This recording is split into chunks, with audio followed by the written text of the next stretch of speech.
What's happening, people? I just had a slight disaster with my fan. Hold on 1 second.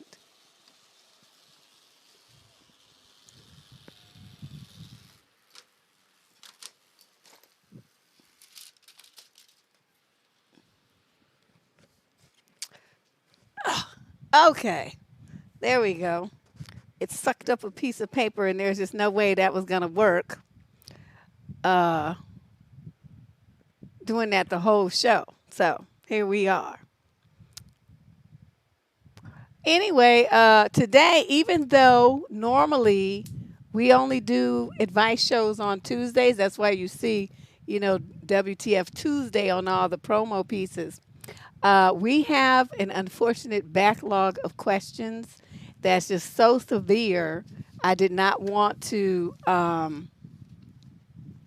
I didn't want to try to even do 30, 40 letters in one night. So what we did instead was divide it up, and we're going to divide it into 2 columns per week through the end of the month.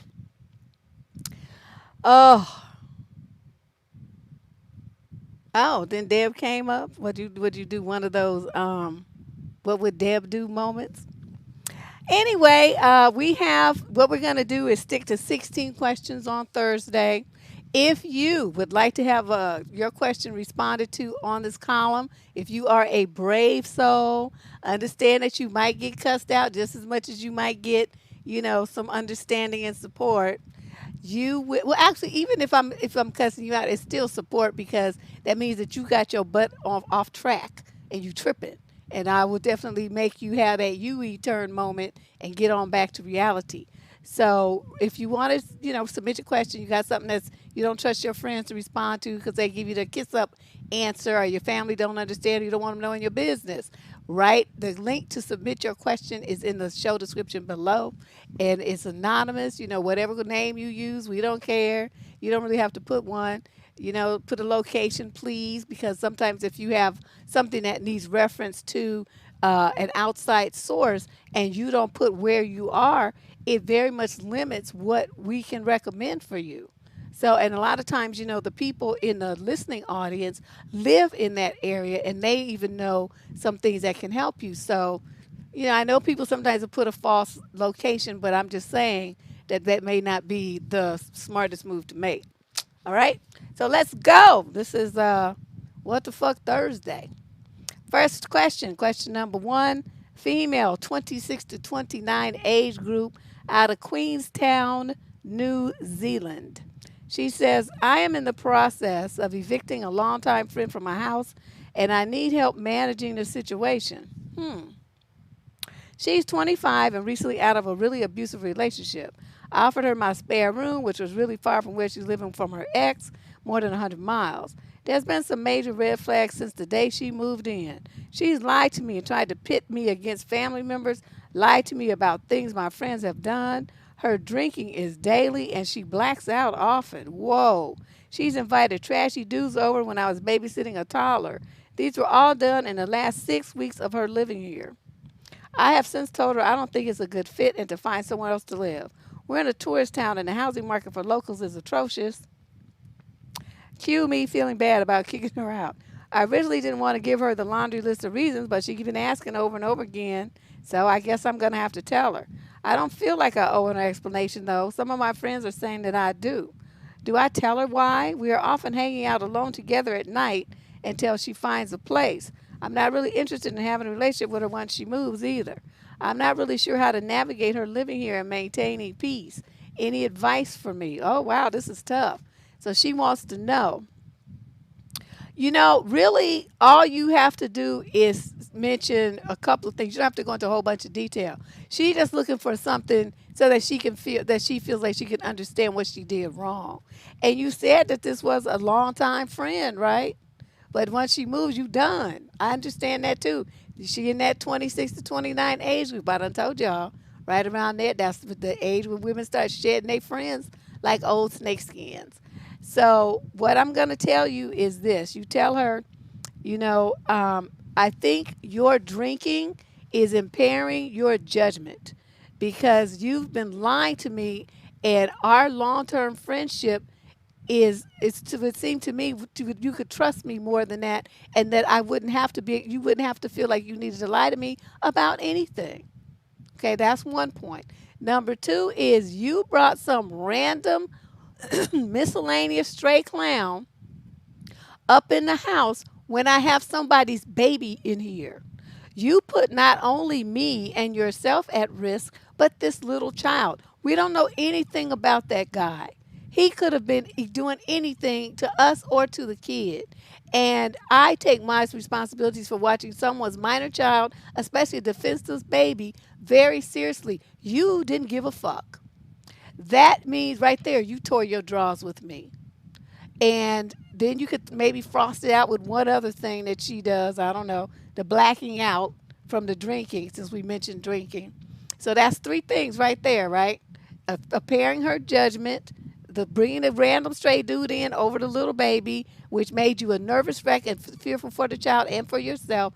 And then number three, the blacking out. Whatever she's bothering her so much, that's a very, very serious issue.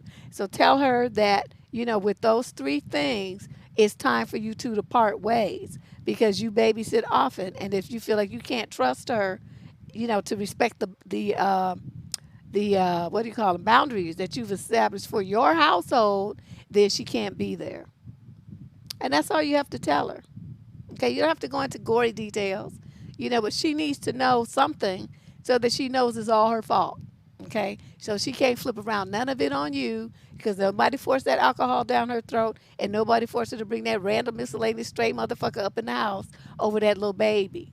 You good because if she had brought the kid, the dude in to my house while I was babysitting, what would Deb do? Deb would say, "Who is you? Get out. You can't be here. I'm watching this little kid, and I promised their parents there would be no men in the house. You have to leave." Or and try to argue so I could shoot you. That's one thing I don't play with as kids. That's just there's certain boundaries that I have, and that's like my top number one. I'm not playing with you about somebody's kid, mine or anybody else's. So he would have just had to get out. And if she didn't like it, she could have took her happy ass with him. I don't give a fuck. Well, all I know is he's not gonna be here. Now, if you want to be here, that's one thing. But you don't have to be here either. That's a twofer. So, that to me would have that's all I needed to see. You just have no respect for other people's little children. So she would have had to go. Okay? So that's what I suggest. Three things. Figure out the top three things. I suggest those. Especially whatever you do, bring in the blacking out and the her callous disregard for the safety and well being of that little girl. And then whatever else you want to add on there. But three things, that's enough. Question number two. This is a female in the 21 to 25 age group out of Manchester, UK. If you are in a relationship with someone and have been not getting along as well as you once did, and they say they want things to get better, be more fun, and less intense, and that's in quotes, what would you take from that? I get the more fun, less arguing and drama, but what is the meaning of making a relationship less intense? Does he not like me anymore? Or is it giving each other space? I'm a bit confused. I'm wondering if it is because he is American that I'm not clear on what he is saying to me. Can you help? Less intense means he don't want to be committed. That's what that means. That means you can't call him your boyfriend. He ain't gonna call him your girlfriend. And all the possessiveness and obligations and responsibilities that come with those titles, he doesn't want that. Okay? He just wants it to be loose and easy and fun and free and, not really terribly meaningful. That's what that means. Okay? So, if that's okay with you and you just want to be, one of what's probably going to be many women in his life, that might be okay with you because he could be one of many men of yours. You know what I mean? Because if it's going to be not intense for you, for him rather, it don't have to be intense for you either. Thanks, BB. Oh, I'm amazing. Wow. It doesn't have to be intense for you either. So you just tell him, okay, that's great. And then when he calls, he wants to get together. Oh no, I'm busy. I've got a date. I'm going out. I'm doing this. I'm unavailable. Because you have to remember this one thing, and this is a problem that I think a lot of young women have. He wants you to be like an option up on the shelf, a toy that he would go, that one. That's what he's looking for. Okay. Now that means that you're an option in his life. You're just one of many. If that is not what you want, then you have to cut him loose. Like I said, if you're okay with that, then make sure he's not, your priority, that he's an option in your life as well. Okay, you got to match their energy, remember? If you're confused about that, watch the video. Matching the energy that he exerts. You match his energy. You don't give no more than what he gives. Probably a little less, actually, but definitely no more. Okay, that's very important. So there you go. There's your translation from English to whatever. They speak English in Manchester. Girl, what's up? What's up with that? And that's not slang. Question number 3. This is a female in the 30 to 36 age group out of Kent, Washington. Hi, ladies. Hi, Deb, she says. I'm writing to you because I'm so fed up with being single and I've reached my tolerance level for online dating. I just turned 30 and I've been single for more than 2 years now. I've been on countless dates. Met someone a few weeks back, but he disappeared after just a few times going out and I have no idea why. It's left me feeling so fed up that I've deleted my online profile. I hate being the single one at parties and events. It's even gotten to the point where I have no idea how everyone else seems to have found someone but me. I know they say it happens when you're not looking, but how do you not look when it's the one thing you really want? Well, you keep, okay, it's like this. There's looking, as in you got your binoculars and you scanning the crowd and you all over the online things and you respond to every dude no matter how little he matches your list of qualifiers, and you just go out with anybody, with even if you know that they're not right for you. Okay, there's that kind of looking. And then there's, keeping your eyes open for possible opportunities, but not really tripping. Okay, there's 2 ways to do this. And the way, you have all this anxiety about it, that would, if you are coming across like this to guys, they're going to run. Okay, I can just tell you that right now. Because you're too, like they said in the other letter, too intense. You're just too hungry for it. You can't just let the relationship unfold organically. You want to like push for, are we going to be boyfriend and girlfriend? When are we going to see each other? That's the kind of feeling I'm getting from this letter. I'm not saying that you're doing that. I'm saying that's the energy that you're putting out. Okay, that's what's coming across. And I'm saying if that energy is coming across to the guys that you're meeting, they would run because it's going to be too much too fast. It's like they just have you on the first date. You already seeing his last name, your first name with his last name, and what colors you're going to have on the wedding, and who of your friends is going to be in the bridal party, and where you're going to have the reception, and what the names of your children are going to be. That's what he's thinking that you're doing because it's a little bit too much.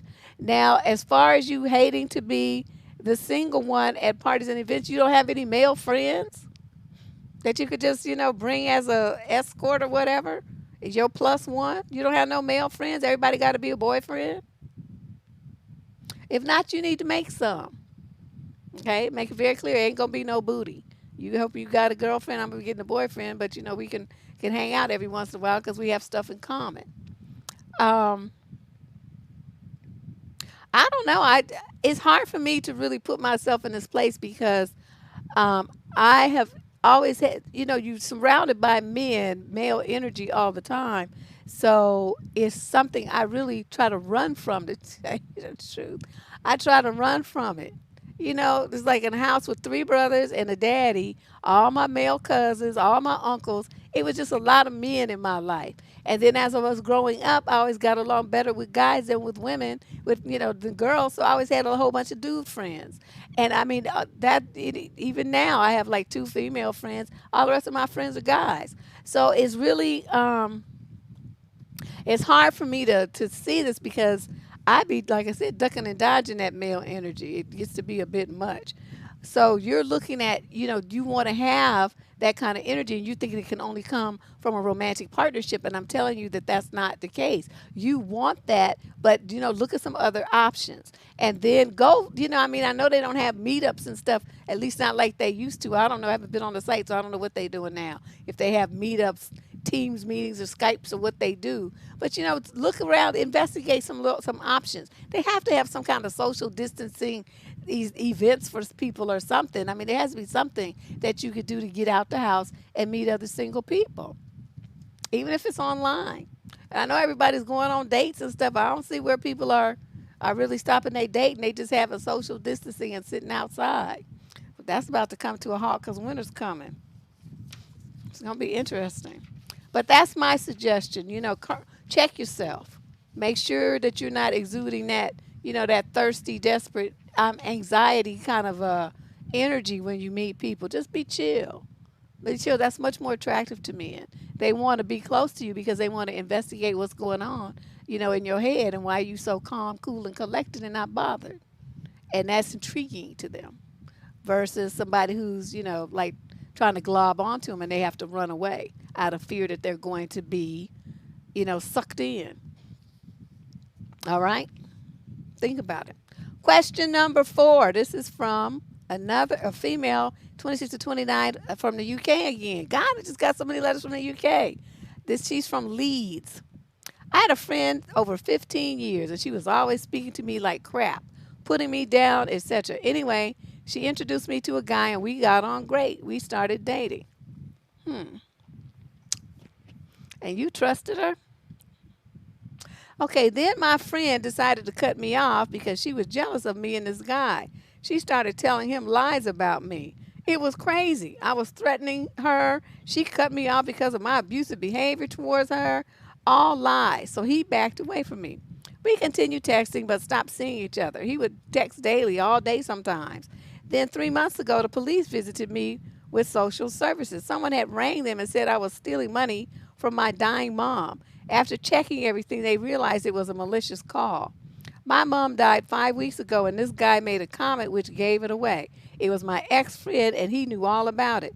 I told him what happened. He wasn't shocked, so it was obvious he was a part of it. Maybe not made the call, but he knew. Then he says, "You're lying. I know you were stealing from your mom on good authority." He believed this ex-friend. I showed him emails from her saying, "Thanks for your cooperation." No, I'm sorry, from social services, saying, "Thanks for your cooperation. Everything is in order. No further action. Malicious call." And then he just replied, "I don't care." Then he sent me a long message saying I was toxic and our mutual friend had informed about me to warn him. Then he blocked me. How can she get away with this? How can me and him be close enough to sleep together? Then rather than speak to me, he believed everything.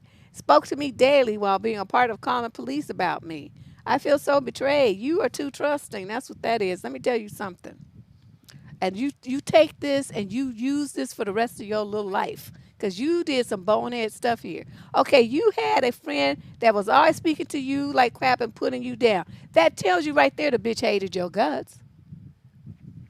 What friend does that kind of stuff? Okay, and you just ignored it.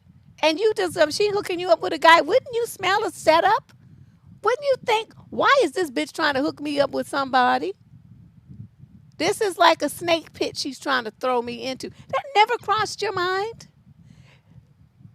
In the future, if you have some bitch in your life that you is playing games like that, not only do you cut her out of your life, you can't call her friend. You don't hang out with nobody she recommends. You don't go to job interview for a job she recommends. You don't go to restaurants she recommends. You don't shop at a store she recommends. You don't do shit that she recommends that she likes, where she goes, nothing.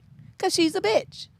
Okay, now I'm just really surprised that you went along with this and then slept with the dude on top of it. How could you have done all of that quick? And you just trusting this silly bitch who puts you down and talks about you like that. Girl. Okay, then if you stop seeing, let me tell you another thing, another mistake you made. Okay, so he tells you that he backed away from you because of all these lies. Once he backed away, that was your cue to block him and cut him off. You're not supposed to be spending time talking, texting him, talking to him, or defending yourself against him. You just tell him to kiss the inside of your ass and tell him to go over there and do whatever the fuck he want to do with her and get out of your face. That's what you tell him. You don't you handle this all kinds of very extremely poorly, young lady. For you to be 26 to 29, you a little old to be falling prey to these kind of games. You better get your stuff together. You need to spend more time on this channel and learn something. As far as how can she can get away with this, she can get away with this because you let her. Don't be mad at her. This like this. They have that Aesop's fable story where there was a frog, and the frog wanted to get across the or no, the scorpion, something anyway, something got on top of a scorpion or a snake or something, and it's trying to go across the river. So it's on the thing's back, right? And then suddenly the scorpion stings or the snake bites, there's different versions of the story. And then the little frog is sitting there about to die, right? And saying, why? I thought you were my friend. Why did you do me like that? And then the thing was like, well, because, I'm a snake, that's what we do. I'm a scorpion, that's what we do. So you already knew that's what she was, and you want to be shocked that you got stung a bit? So see, that's why I'm kind of surprised at you, and I think this is a valuable lesson. And you think that fucking somebody gives you some kind of claim on them and that makes them have loyalty to you? No, it doesn't. All it means is you slept together. Okay, he wasn't your man. You didn't have no kind of commitment with him. So what was you doing dropping your drawers? Okay, if you just want to fuck people, then you do that. But you don't have any expectations of any kind of permanency or loyalty or anything out of that. Okay, it's just some ass. And if you can't deal with that, then you don't sleep with men unless you practically engaged or something. Okay? This is unbelievable. You got to get a little smarter than this. You got friends calling you names and stuff like that.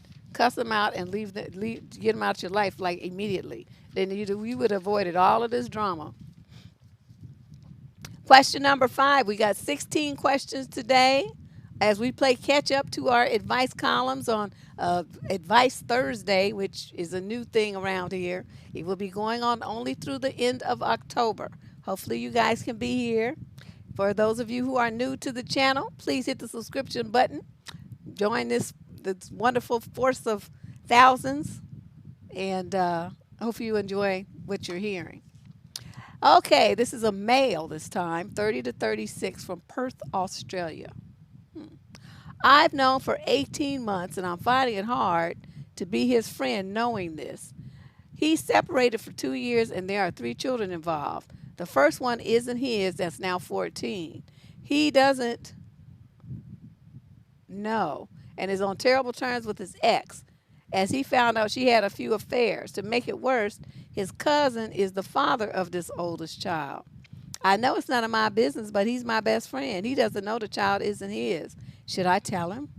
The mother definitely will not tell him and will deny it. He has a right to know the truth, right? I'm leaning towards telling him, as he deserves to know the truth, but the fallout is enormous. She knows that I know. My fear is that she will tell him I knew for 18 months. I found out from one guy she had an affair with. Total of 7 affairs that I know of. What should I do? You the most gossiping motherfucker I've ever seen to be a man and to be 30 to 36. You may as well have a vagina, you pussy. What kind of man does this kind of stuff here? Motherfucker, keep your nose out of dude's business. For all you know, he already knows it's not his kid and it's none of your goddamn business. You wasn't the one there. And whoever told you this, you know how you know he's not lying. So you just gonna believe him on the strength of he says he fucked her? You don't know that that's true either. Did you see him do it?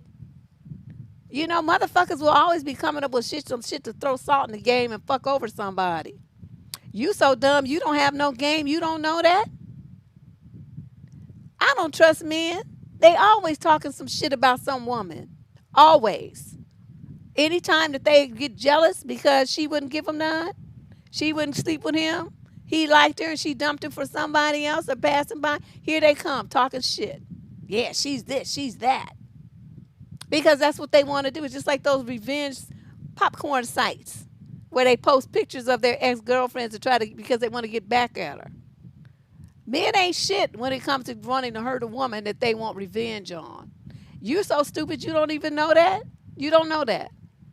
I'm gonna tell you this. If you tell your friend this and watch what happens to your face, don't be surprised when he drop kicks you and stomps you and breaks your jaw for mouthing off and having your big nose all up in his business. You don't know shit for a fact. You didn't see nobody fuck nobody. You don't have a DNA test. You don't know nothing.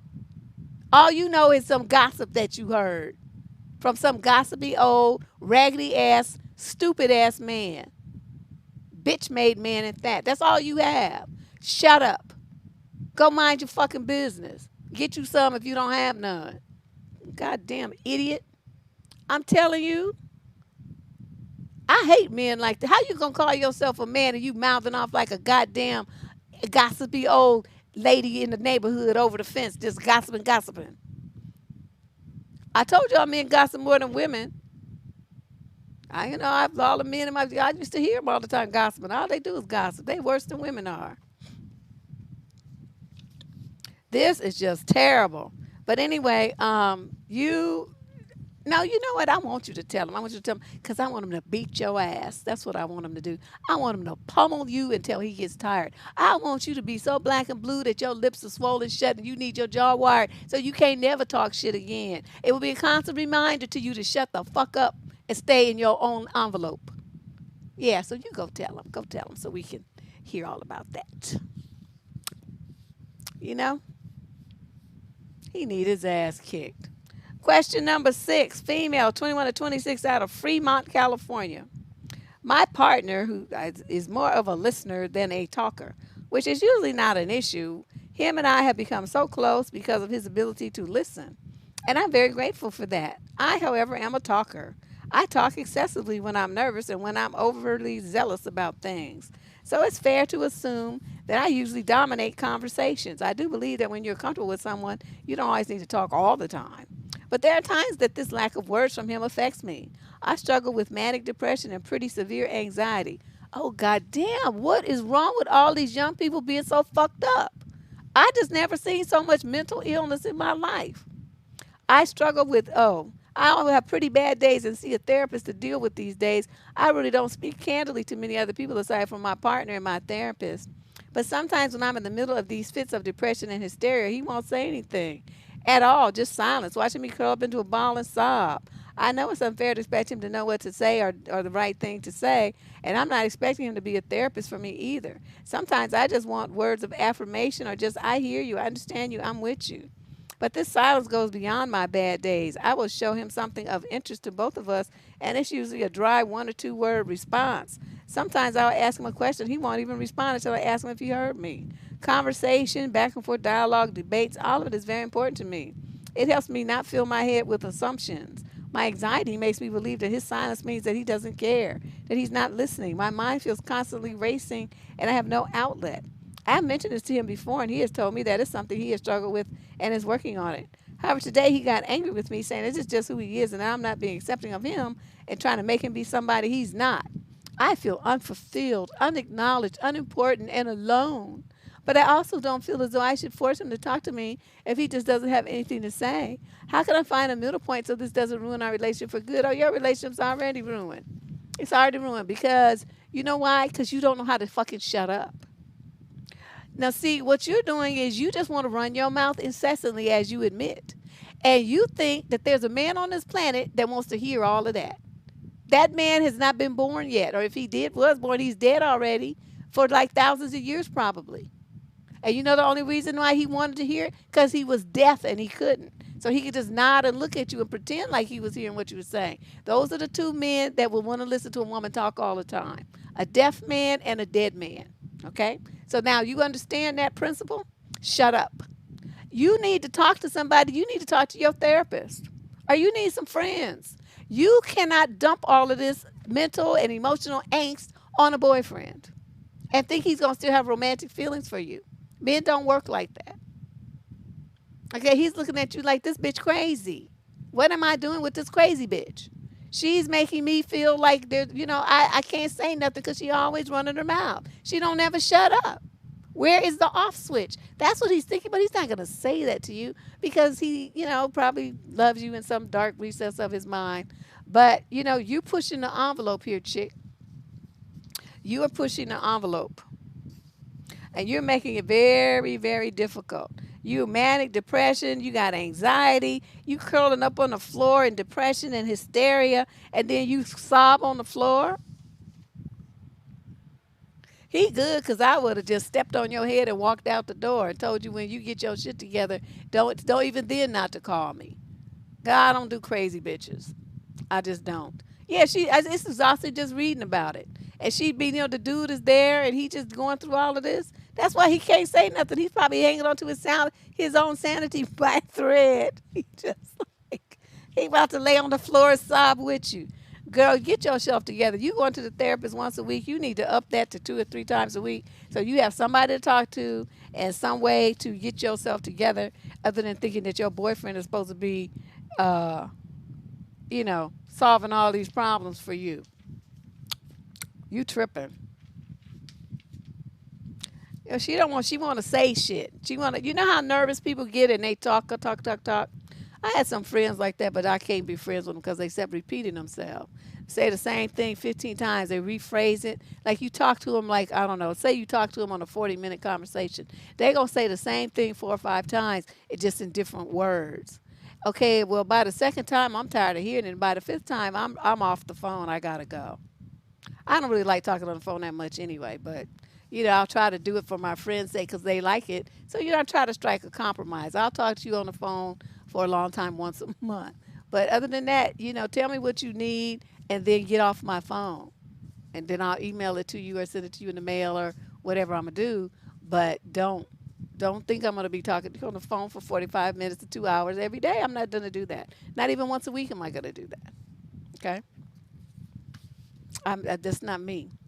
And dudes want to call you all the time and they want to be on the phone and you fall asleep on the phone and all that kind of shit. I've never done that. Even as a teenager, I'm like, oh, well, I need to go to bed now. I need to do my homework. I need to go do something. I need to go talk to my mama. I got to do something. Whatever it is, I got to get off the phone. I'm good for, seriously, about 30 minutes max, and then I start getting antsy. I start doing other stuff. I start walking. I'm pacing. I'm doing all kind of stuff, and that's just who I am. I'm not good on the phone. Yeah, once a month, that's enough. Shit, your life ain't changed that much from 1 month to the next. Not as an adult. I mean, what you doing? If it's that important, send me an email. What you want from me? All my friends know I'm not on the phone. Sometimes wonder why I even have one. So I use it more. So right now it's being used as a paperweight. So the phone is been off, and it's being used as a paperweight to hold my papers in place from my fan. That's just who I am. Okay. Question number 7. This is from a young lady in the 30 to 35 age group. City of Westminster, UK. UK again. I went on a date with a guy I met on online dating this past Sunday. It was unexpectedly great. I was very attracted to him in a way that I haven't felt in a long time, and she put that in caps and bold. I rarely feel excited after first dates. I couldn't wait to see him again. I couldn't stop thinking about him. Again, that's not normal for me. Those feelings were scary but exciting. I told him the next day that I would like to see him again, and he responded positively, but without saying he wanted to see me. We casually chatted over the next couple of days, and then on Tuesday evening, after chatting for a bit, I said to him very clearly, I would like to see you again. Are you available this week? Dead silence from him until 3:30 Wednesday. Today, when he responded, what are you doing for dinner tonight? If I had been free, I would have been totally down for a spontaneous dinner, but I had plans with friends, and I told him as much, and I haven't heard from him since. I'm 31 now and finally get what it means to establish healthy boundaries. I'm proud of myself, Dad, because there was a time in my life where I would have canceled plans at the last minute with good, reliable, dear friends for a chance at maybe going out with this guy again.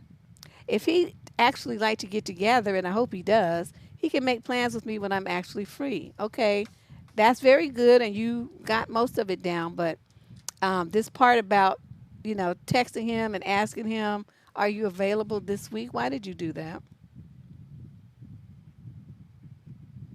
Notice how there was silence when you said that.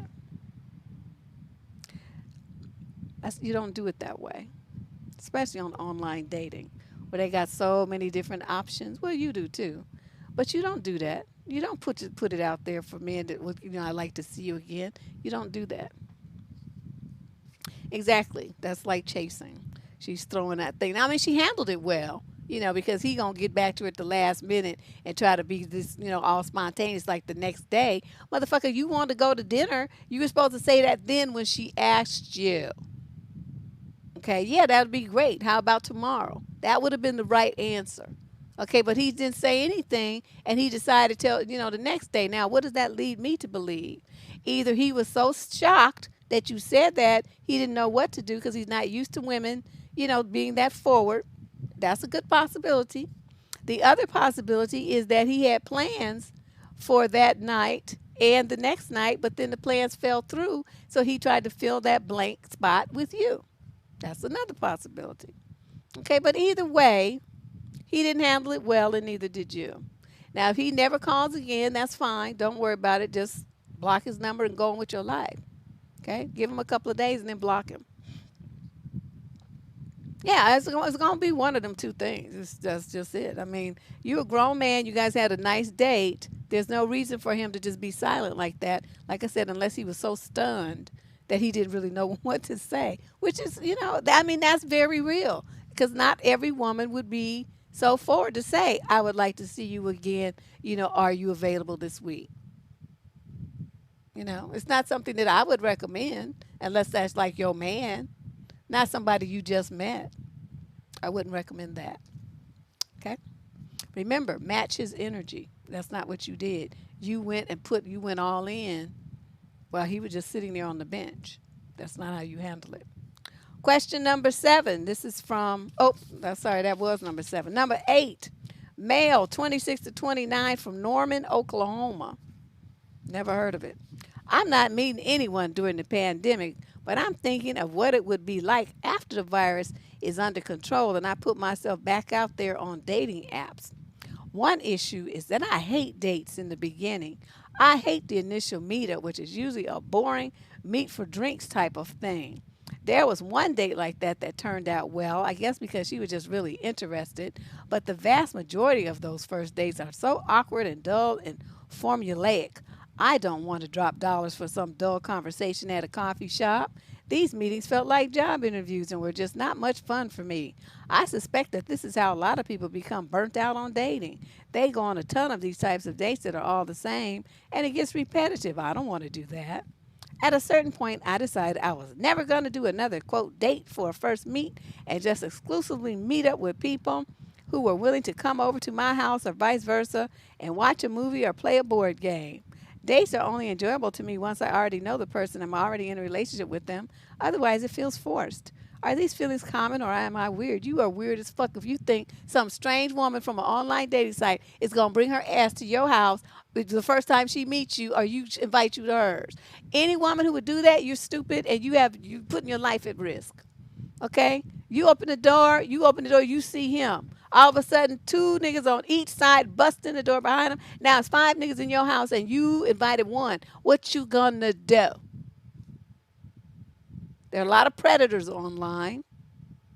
You same thing. You go to some dude's house. He opens the door. You think it's just him in the house. All of a sudden, motherfuckers pop out the closet or something. He opens the doorbell rings. He opens the door and suddenly here's 3 or 4 other motherfuckers standing there. What you gonna do?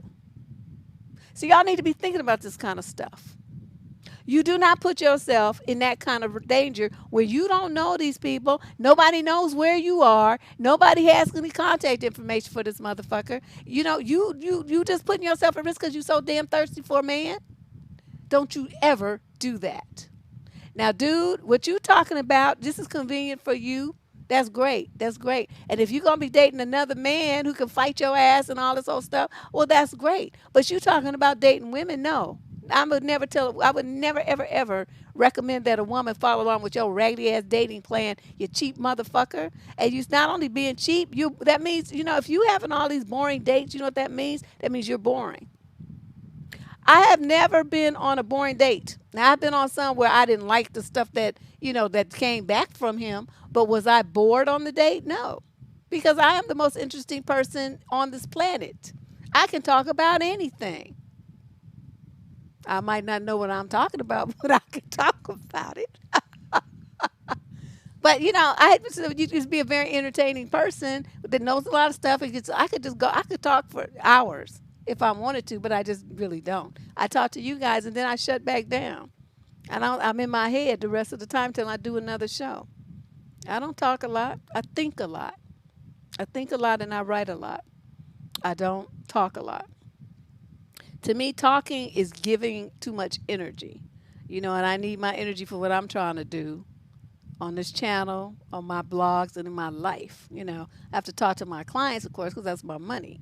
But, am I just going to be like running my mouth with random men? I don't do that. So you, dude, I'm going to say this. If they're awkward and dull and formulaic, that's because you're awkward and dull and formulaic. Okay? Interesting men have interesting dates.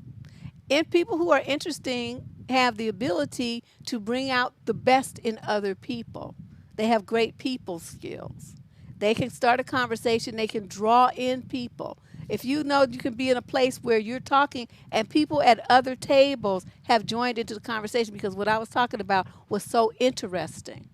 And before you know it, there's a group of 6 to 10 people that I didn't know before I walked into this place, sitting at the table, and we all chopping it up, laughing and having drinks together and having a good time. That's how you know that you're an interesting person. If you can't do that, and you can't even do that with one person and keep her engaged for 30 minutes and bring out the best in her, that means that you're boring and you don't have good people skills and you need to work on that. That's what that means. Okay? Because people who are boring out of bed are always boring in bed. Y'all need to think about that. Okay? You got dudes, they don't want to, they just lack creativity and lack conversation and they just lack. He's going to be lacking between them sheets too. I'm just trying to tell you. You better know. You just see, just the thing about when you get old, you've been around the block 77 times. I've learned a lot in my lifetime, and I'm trying to share it with you so that you don't have to do the research that I had to do or make those mistakes that me and my friends made. Okay? Watch it, dude. You going to do with dating him, he don't have shit to say, don't worry about him. Don't think about it. I don't give a fuck how fine he is, how much money he makes, or anything else. You leave him alone because you're going to be bored out of your mind in that relationship. And he's going to be like having trash dick. Because you need a man who could talk some, yeah, I'm telling you. You need a man who could talk some good shit to you. Somebody who's creative and witty and fun and entertaining. And then once you get into bed with them, right? Then they start talking, they talking all that shit. And then you're laughing and it's a good time. It's a good time. The guy don't have that ability, you're going to be bored out of your mind. What you going to do when all the festivities are over? Just going to lay there and stare at the ceiling? While he just sits there staring at the ceiling and bored, you be bored out your mind? You better think about what I'm telling you. I know, your mamas and stuff don't talk to you like this. That's why y'all got Auntie Deb.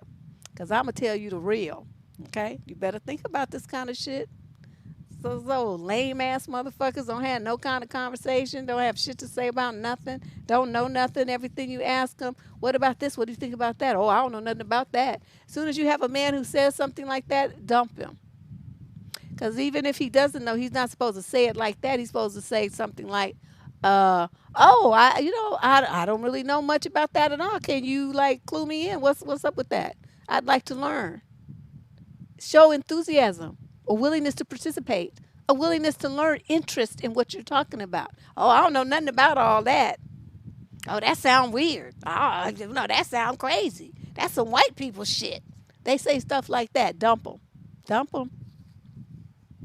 I tell you, you better listen to Auntie. Now let's go on to question number 9. We got 9 of 16 questions today. 9 of 16. Yeah, you need to hear this, lady. You have to hear these things from me. I will explode if I hold all this stuff in. Okay, this is question 9. This is a female 26 to 29 age group out of New Jersey. My boyfriend thinks his ass is Gordon Ramsay or something, she says.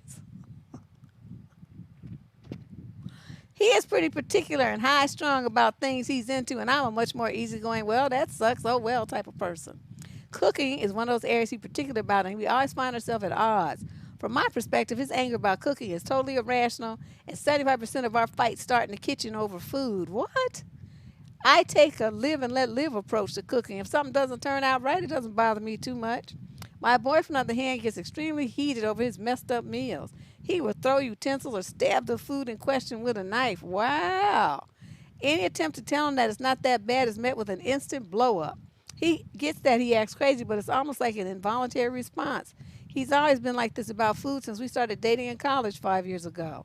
He struggles with anxiety sometimes in other ways, and this is just an extension of that. See? Another crazy fuck. He's often critical of my cooking. I'm a tad absent-minded when it comes to cross-contamination, reusing utensils, etc., but the things I often make turn out okay, and I know it. He tries to jump in and help, which often results in him taking over because he doesn't like how I'm doing something. Here, grate the cheese like this instead. What fucking difference does it make? It's going to get grated, and it's going to melt on the food anyway. Who's going to know how it was grated? I don't even grate mine. I just cut it into chunks. It's super annoying, and it makes me want to go get takeout. He's very enthusiastic about meals that turn out great, and he's generous with compliments to the chef, but that's only if the pizza crust didn't end up a tad undercooked. Unfortunately, we live in a tiny apartment with an open concept kitchen. It's impossible to cook without the other person being in the general area. I have learned to just leave the room if he messed up dinner, but I now dread him cooking and cross my fingers that whatever he's making turns out fine or else. It's getting to the point I feel a sense of relief over deciding to get takeout instead of cooking.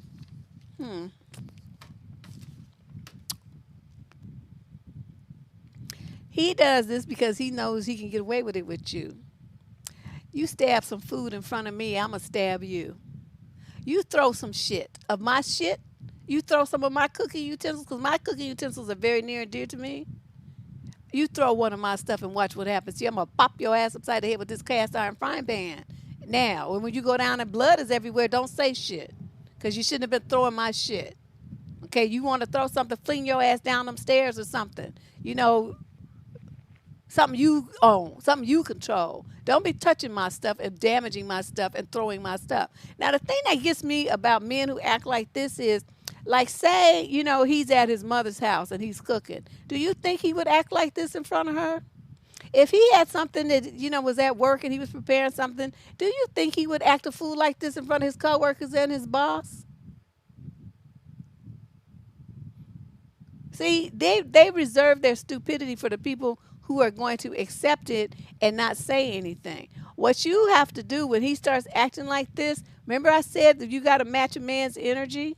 You match his energy, you mirror his energy. He starts throwing shit, you throw shit at him.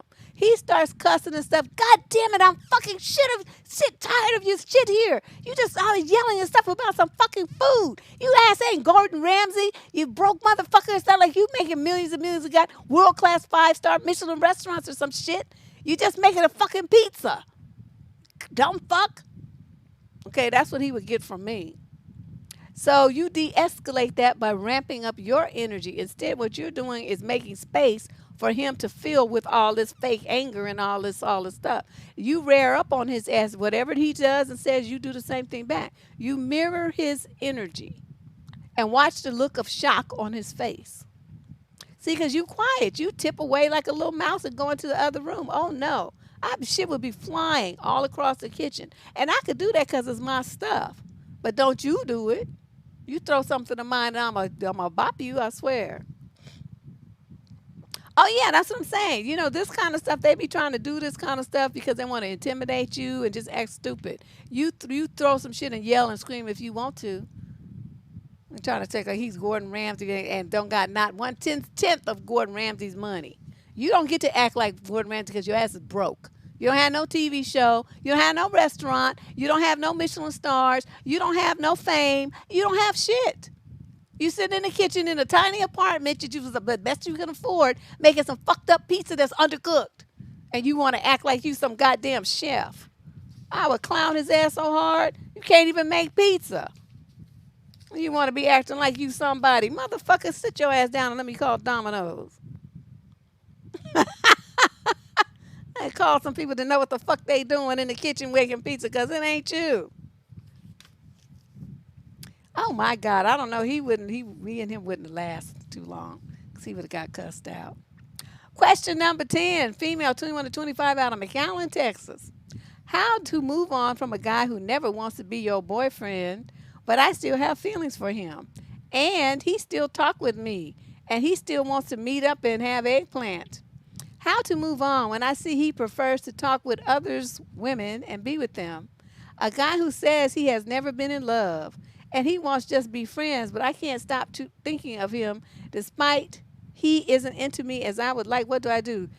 Immediately get offline. Just immediately get offline. And I won't, no, you stay online, but you get off of YouTube and you go to the nearest community college website and you sign up for some English classes. That's what you need to do. You want to learn how to write. You want to learn how to spell. You want to learn how to properly construct a sentence. You need to learn some grammar and you need to learn some punctuation. What you wrote, young lady, is atrocious. This is atrocious. What you just wrote, this one paragraph mushed together. I put the punctuation in here and all the stuff because it's just a run-on sentence with capitals that's in the middle of the sentence just randomly and just, you heard what it said. That's what you need to do. You need to stop worrying about dick and stop worrying about men and get yourself some education because this is sad. For this to be 2020 with all these educational opportunities that there are in this country and you are writing like this, you should be embarrassed to have sent me this letter at 21 to 25. This is no. So as far as what you should do, you should realize that he's just using you for some ass, talking some shit about he just want to be friends. He ain't trying to be friends with you. He just want to be fuck buddies. And you talking about you have feelings. Feelings for what? How do you have feelings for a man who told you that he don't want to be with you? That's stupid. Okay, you just wasting your time. And don't you dare try to turn up pregnant. I will come to McAllen, Texas and drop kick your ass to the moon. This would just be unbelievably stupid. He's not into you as you would like. He's not into you at all. But he just knows you desperate and thirsty, and so he gonna tap that ass every time you let him. He's never been in love. I mean, dude is just straight telling her all the stuff. He's not even playing. He's not even really gaming. He's being very blunt. She just don't want to believe what she's hearing. This is sad. Question 11. The 11 of 16. This is a young man in the 37 to 45 age group out of Columbus, Ohio. How am I supposed to respond when my girlfriend starts crying when we argue? I just don't know what to do. She said it's not because I'm being hurtful, but it's just her outwardly expressing her emotions, and it's her right to do that. I suppose that crying is an expression like a scowl or a frown, but it feels extreme. I support emotions, but once she starts crying, I feel like I'm left with two options, to focus on her feelings or continue the discussion. If I focus on her feelings and the conversation's over and I feel like we're never going to move forward. If I keep discussing what we're talking about, it makes me feel cold and callous. I'm 100% confident that her crying is an honest emotion and not a debate tactic. You're stupid. That's why you believe that. And that's not just who she is. Yes, it is. But tonight after an argument, she told me I need to speak to my therapist about the issue, and I intend to do so. But isn't it also on her to speak to her therapist as well so we can bridge the gap? I know it's not her intention, but it just feels like she's dropping a triple platinum reverse Uno card. Damn. Every time this happens, I just don't know what to do. For added clarity, I'm happy to console her when she's upset. It's just hard to be that person when I'm trying to defend my position. For additional clarity, neither one of us is that great at communicating during arguments. I think we both need to work on that. Okay, this is what you do. Understand this. Let's understand this. That is a manipulative tactic that some women use. I have seen it. I used to call it white girl tears.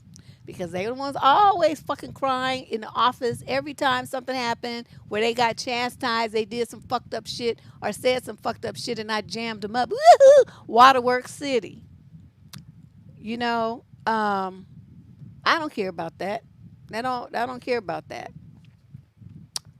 That doesn't matter. So what you need to do is stop falling for the trap because that's the idea. She wants to divert the attention away from the discussion and resolution to you feeling sorry for her so that the conversation and the resolution that you're seeking will never happen. So what you have to do is steel yourself, sir. And you're gonna have to practice because it sounds like you got the soft heart kind, and there's nothing wrong with being a guy who has a soft heart for a woman. Don't get me wrong, but what you have to understand is you're being manipulated and it's not right and you have to put a stop to it. So when she does that next time when you guys start getting into it, you saying, look here. You start crying, I'm going to tell you I don't give a fuck about your goddamn tears. Stop it.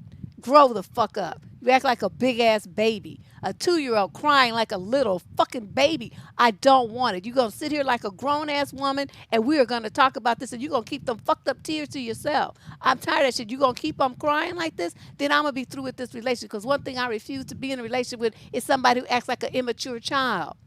I'm not into kids. I want an adult woman, a relationship with an adult woman who sees that we have problems and she's down rolling up her sleeves working with me to get them resolved, not trying to manipulate me with some fake ass tears. Now you can listen to this recording and you put it into your own words, but I'm telling you, you're going to have to come real hard on her and shut that shit down. Okay, and if she want to start crying, then you walk out the house, you come back and you pick up where you left off. Okay, yeah, now that you finished crying and acting like a fool, then we're going to talk about this here. And you don't let her get away with that anymore. Okay, stop it. Don't let her get away with that. And as far as you seeing a therapist about her crying, say no. The one who wants to act a fool and cry and act like a big ass baby and try to play games with people is you. So the one who needs to see a therapist about this is you, not me. I don't have no issue here. This is all you, girlfriend. This is all you. So you let her, play that game too. Speak to my therapist about the issue. If you do, tell her the issue I'm going to speak to is why my girlfriend thinks that she can manipulate me with fake tears. Tell her that's what you're going to talk to your therapist about. And should I stay in this relationship or not? Because she refuses to grow up and I'm tired of it. Nothing ever gets resolved. All she does is cry, try to cry her way out of it. And I'm sick of that bullshit. That's what you tell her that you're going to talk to your therapist about and watch her face crack. See, once she knows the jig is up, she's going to change. Either that or you're going to have to just leave her and get a new girlfriend. Either way, this problem will be resolved for you in your life, okay? It's going to be one of them two ways. Either she's going to stop or you're going to leave her and get a new woman that knows how to handle herself. I'm fine with either way. Thank you. Question 12 of 16. Thanks for all the love, Super Chat donors. Female, 26 to 29 from Boston. I work for a small company that's comprised of about 85% men. Wow. I'm the only female currently working in the office that's not in management, and the other 2 women who work here are only in the office about 30% of the time. In total, there are about 12 men and myself here on a daily basis. Our office has 2 single bathrooms, one for men and the other for women.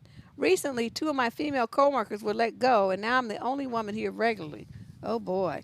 I've noticed that my male coworkers are using the women's restroom, and they're leaving a disgusting smell or mess behind. Seat up, not using air freshener, etc. I understand that they're having to share one bathroom. I practically have my own, but I can't but feel disrespected by their lack of concern. I'm also sort of disturbed by their nonchalant behavior and willingness to use the ladies' bathroom. There have been several times I would try to use it and find that the men's bathroom is open, but mine is being used. I've dealt with disrespect amongst these guys, likely because I'm a young female, I'm 27, but I am also the youngest in the office by a long way. How can I politely address this? Get a new job. Get a new job. I mean, why do you think this is a battle that you should be wasting time fighting? You can't win. It's 12 or 13 of them to you. Okay? You're not going to win this. Sometimes, you have to be able to figure out when you're going to lose a war and you just settle for this skirmish and then you be out. Okay? This is something that's just, you're not going to win this.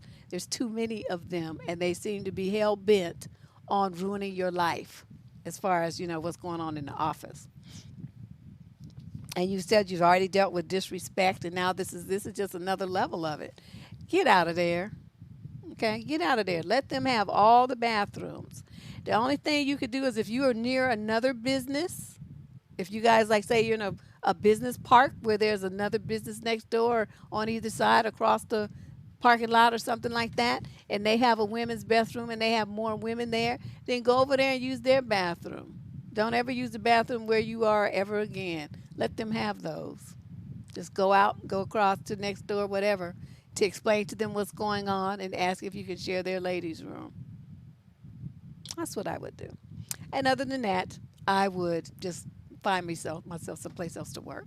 I wouldn't be bothered with all of that because they're going to piss everywhere and they're going to stink it up and not even burn a match or nothing. Just leave it all fucked up. And they're doing that on purpose. So as far as you finding the doors open and theirs is open and yours was being used, that could have been that there was somebody in there, so the person went in there, then that person left, and that person's still there. It doesn't have to be that, that we're intentionally doing that. I think you're going out a little, that's a little extra right there, but that's what happens. So you go, the bathroom's occupied, you go into the other one. Okay, well, the one that's occupied is going to empty out before you get finished because you just went in there. So then here you come, and you're like, oh, no, the women's bathroom is used, but the men's is open. Well, that's why it's open, because that person finished first and left. Okay? But that's nothing to worry about. But look and see if there's an option of using another restroom. If there is not, then start looking for a different job where there's more women. You need that kind of support anyway. These guys sound like knuckleheads. And you're not built to tangle with all these different dudes. I would be in there cussing them all out. Thanks, Tiff. Cussing them all out, you nasty, nasty fuckers. Men don't go to the bathroom as much as women do, as often as women do. We have smaller bladders and a shorter urethra. So they can hold a lot more pee than we can. Okay, we have to go to the bathroom more often. That's just a scientific fact.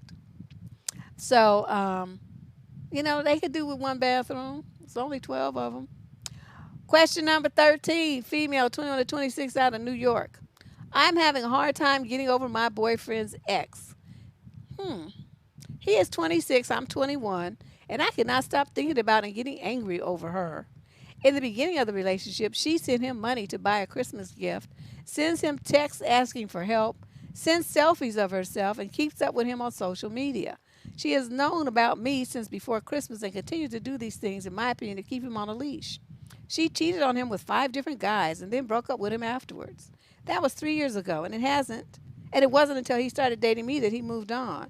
It stirs up anger in me that she thought that she could just float in and out of his life after hurting him so bad. It makes me even more upset that he wasn't over her until a couple of weeks before we started dating. My boyfriend never dated anyone else after they broke up, so I know that's part of the reason. He's introverted and rather shy. He used to be majorly insecure and needed her validation, which he never felt like he got. He got that with me, and we're working on his confidence and his need for validation. I just hate the feeling that there's a woman out there who thinks they have power over my boyfriend. I don't know how to cope with the anger and frustration and need advice on how to let go of his past and not care about her. Get rid of him. He's useless. First of all, you mad at the wrong person. Okay? Because she couldn't be texting him and doing any of this other stuff if he didn't want her to. Okay? You don't understand about blocking on social media, blocking on your phone. You don't seem to understand that concept. That's all he had to do to get her out of his life, but he just opted not to do that, hasn't he? That's telling you something very important. And if he never dated anybody else, that means she's his first love. What I tell y'all about a man and his first love, he ain't gonna never let that go. He could be 50 years old and married to somebody else and have 3 kids. If she danced back in his life and told him that she wanted another chance with him, he would drop his wife, drop his kids, and break his neck to get over there. Because that's how men are about their first love. They never let it go. Never. Never. Never.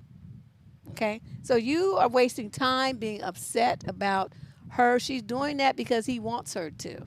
He's letting her do it. He's probably encouraging her to do it because he responds, doesn't he?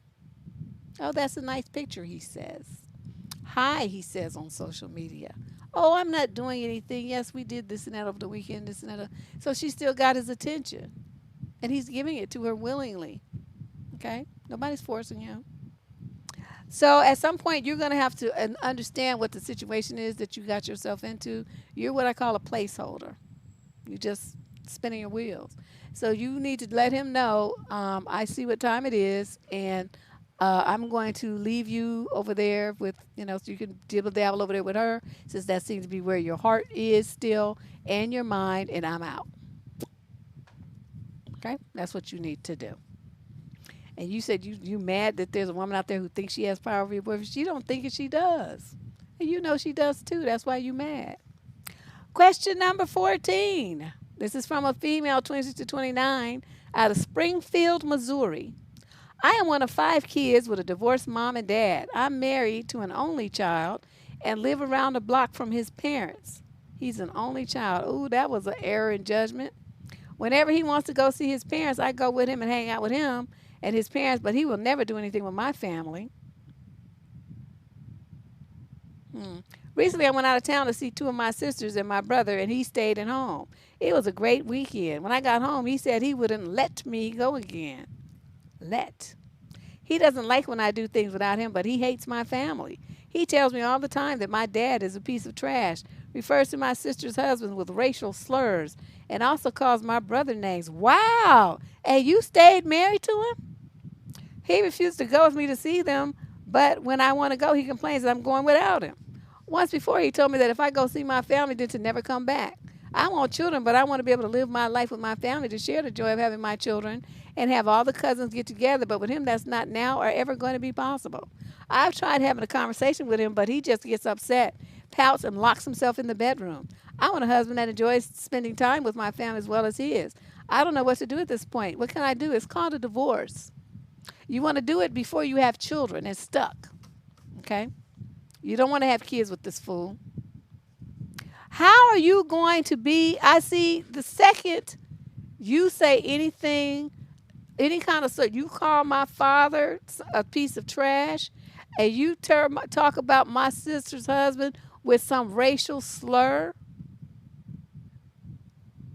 and you don't want to go see him, and you trying to tell me I can't either. We're in divorce court on Monday morning after I cuss you out, because we're not going to play that game.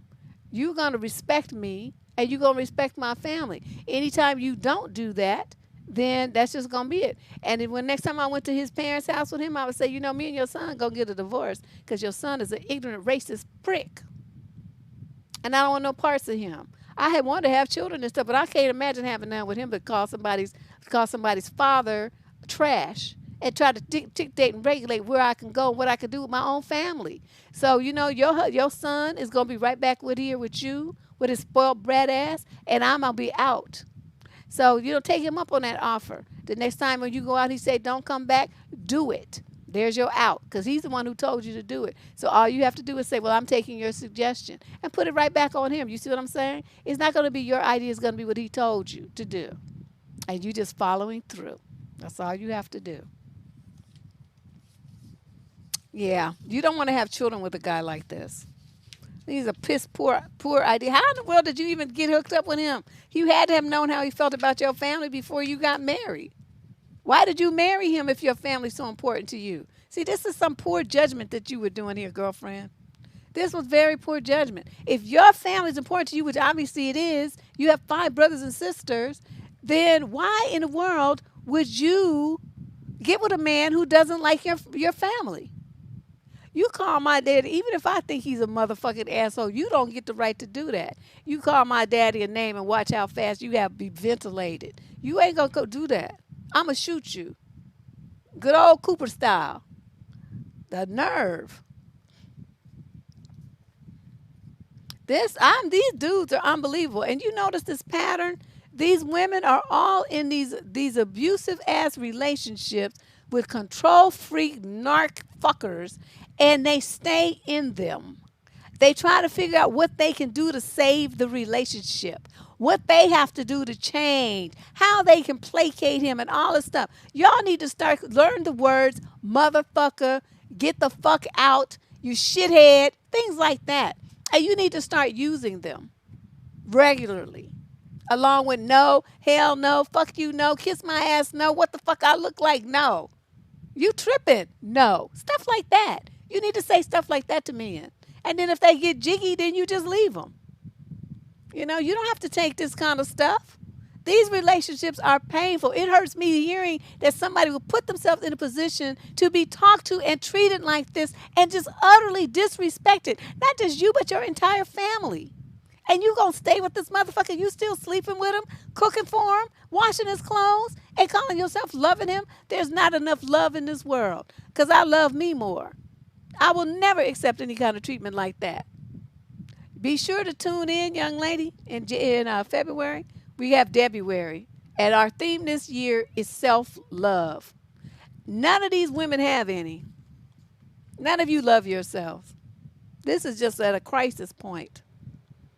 You've never cussed a man? Girl, you are missing out on one of the 7 great wonders of the world. Yeah. No, all men should be cussed out because they all do some fucked up shit. They just be looking for you to just be taking it because most women are too scared. Please. Okay, let's move on to question number. Yeah, he pouts and locks himself in the bedroom. I would kick that door down like my ass was the Hulk. Kick that fucking door off the hinges. Say, motherfucker, what you doing in, you bitch-made ass punk? Sitting up in here throwing yourself across the bed like a goddamn bitch. Thinking like you in the movies from the 1930s with a drama or some shit. Running down the hall. Oh, oh, oh, flinging himself on the bed and pouting. I would act it out too and just clown him. Ugh. There's no way in this world. I have no respect for this guy. Okay, this young lady's 21 to 25 out of London. See, another UK. This is like UK Central these days. He's 29, I'm 23. We've been together for 3 years, and overall, we have a pretty good relationship. He's my best friend. We have great chemistry. We always have great eggplant as well. We're expecting a baby girl in January, and I couldn't be more thrilled. One of the few things that bugs me to no end about him, though, is that he won't brush his damn teeth. I'm worried about his teeth eventually rotting out of his head. They're starting to look so yellow and so covered in buildup. I'm worried about his health, but I'm also very worried about our relationship. It drives me insane, and it's been an issue he's had for a long time. In the past, when we started getting intimate and I smelled his nasty breath, I'd be able to ask him to please brush his teeth, and he'd pout but oblige. There have been a few times that he seemed really insecure, upset about it, but he never had an issue doing it. A while ago, I felt that I lost this luxury. He started initiating, and then I nervously asked him if he could brush his teeth. He seemed angry and criticized me for ruining the mood, and then completely stopped, laid down with his eyes closed, and huffed. Terrified that he'd spend all day giving me the silent treatment for being a tease, I ended up giving him and then called it a day. Ever since that fit he threw, I've been too afraid to ask him to brush his teeth before, eggplant activities.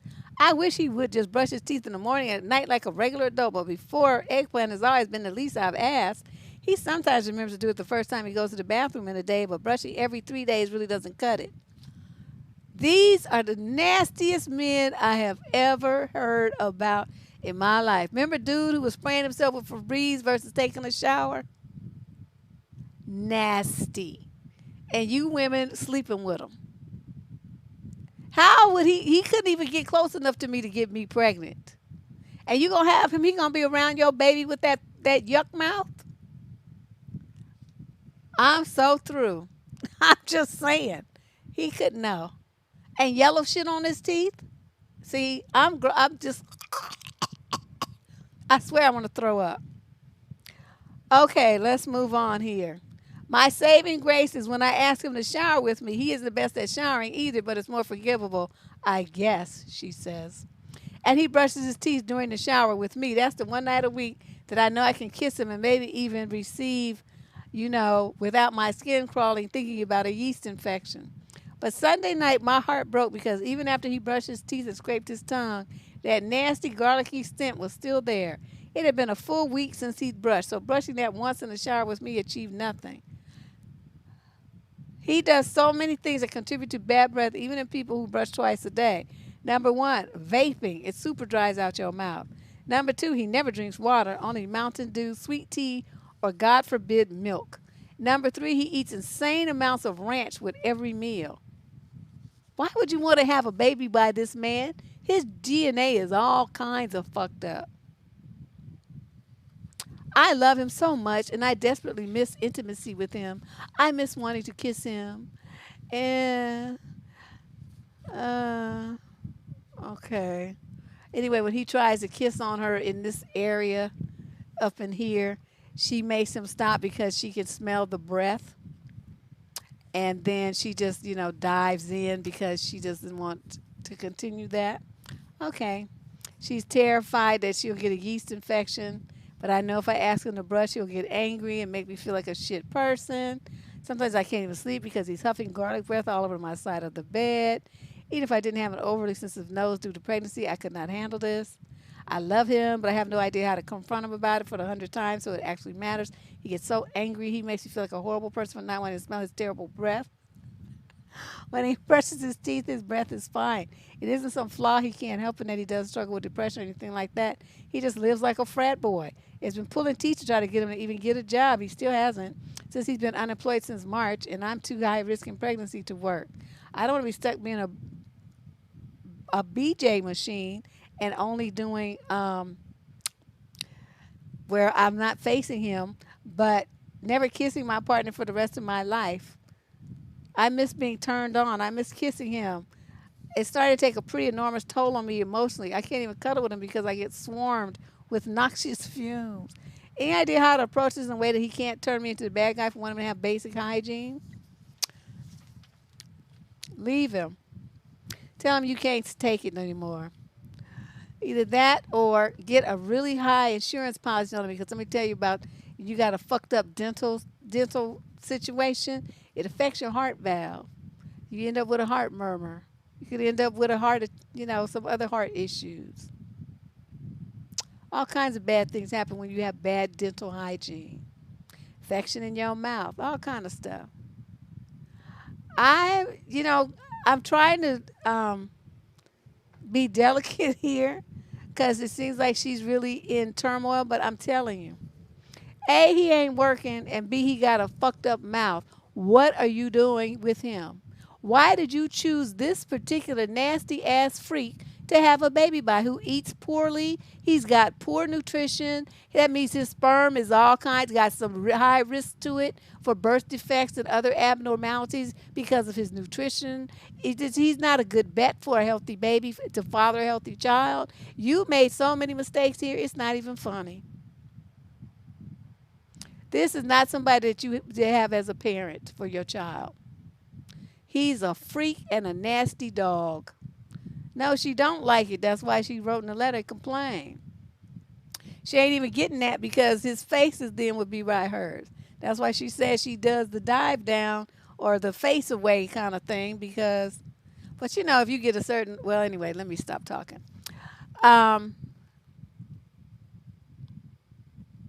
You can't cuddle with him, you can't screw him, and he ain't working. So what, y'all living off of unemployment? I'm trying to find where this man has any redeeming social value, why you would have considered him to be a viable mate. I'm just, I don't even know what you see. I'm stumbling. Every so often a letter comes in and I don't even know what to say. Yeah, they weak. They super weak. Cause I'd be like, see, mine too, Mary Elizabeth. I swear I'm like swallowing back bile. But this is the kind of thing, like, once he did that the first time, you've been like, look, you gonna sleep on the couch with your nasty fucking breath. You gonna brush your teeth and you're gonna bathe your fucking ass, or you not sleeping in the bed with me and I'm not touching you. You do that enough times, this relationship is over because it's unsanitary for me. I'm not risking myself getting some kind of uterine infection that's gonna have me becoming sterile behind your nasty ass. Oh my God. This is just, it's not, she just don't have no kind of boundaries and no kind of sense, really. This is just terrible. And whether he turns you into the bad guy or not, I'm telling you, don't worry about that. But since you're going to have a child by him, I would investigate an insurance policy like $1 million or whatever you could get, and then have him go get the medical exam for it. And they're going to look in that mouth. And then they're going to be like, sir, when is the last time you've been to the dentist? I done told you all the other day, I told you, I've never seen, other than David Beckham and Prince Harry, these English dudes, I know they tend to, I don't know, all the ones I've seen, they kind of have fucked up teeth. They have fucked up teeth and they have bad dental hygiene. But this is the worst that I've ever heard. I want people to be flossing and stuff. I don't want to see you got like shit caked between your teeth and stuff like that, all kind of colors and shit in there, and your breath reeking from what you ate 2 days ago. Yeah, this is terrible, bad breath joker. This is terrible. And the baby gonna cry every time he gets in the baby face. The baby gonna bust out, start crying. This is terrible. I don't even. I can't. I'm gonna move on to the last letter of the evening. Question number 16. This is from a young woman in the 30 to 36 age group from Australia. She says, please advise. I've been told that because I'm a homeowner, self-sufficient, and have a family home by the coast, and that I'm attractive in others' eyes, and have no addictions, and I play no games, that I don't offer enough of a, quote, hook to men. Is it true that men want a damsel in distress? Do I need to downplay my being a homeowner? I'm not a pursuer, as by nature I'm relatively shy, so will reply and not ever overtext, etc. When I was in my 20s and quite unstable and lost and honestly mean to my boyfriends, blocking, unblocking, swearing at them, they actually seemed to love it. I'm so confused and wondering if men seriously prefer being rescuers of damsels in distress. After years of therapy, am I too stable and boring for love, or am I attracting and pursuing the wrong type of a man? Or am I now boring? Please help. This is a genuine question. No, I mean, I'm going to say this, that you said you need to downplay your being a homeowner. When would that come up? Why would you need to tell them that? You must not have watched many things on this channel. I'm a firm believer that you keep your mouth closed. You don't be telling me what you got, how much money is in your bank account, what your credit score is, or that you own anything. You could own your house and 16 other rental properties. Why does he need to know that? Why does he need to know that? Why does he need to know what your retirement account balance, your portfolio of stocks and other bonds and all this stuff? Why would you tell a man all of that of your personal financial situation? Why would you do that? Shut up. Stop fucking talking so much. Just like I've been telling women talk too fucking much. I always run their mouth about something. Shut up. If he asks, oh, did you rent the house, and say, oh, it belongs to a friend of mine. Okay, well, you are your own friend, ain't you? You don't have to tell him anything. He don't need to know that you own it. But by you saying it belongs to a friend of yours or a relative or something like that, then it will show that you care for it and you love it and you get decorated and all this kind of stuff. But he don't need to know that your name is on the deed or the mortgage. And keep your papers locked up. If he comes over a lot, keep your shit in the safe. You don't need to have all your stuff laying around where people can be nosing through your affairs, credit card statements and whatnot. They seem to love it. Yes, I've always said men like drama women. Men are innately boring people. I don't know if you really noticed that. They're innately boring people. They're rather rote and mundane. They like get on a rut and they like a certain thing and they just keep doing that one thing. So women, they look for women to bring the excitement. That's why they want women to be the ones who try to make things interesting in the bedroom. They want women to learn all the tricks. They want women to wear the lingerie and all this old stuff. They want women to do everything. Yet they want to call themselves the leaders of the relationship. See how that works? They get to want to have all the credit, but they don't want to do none of the work.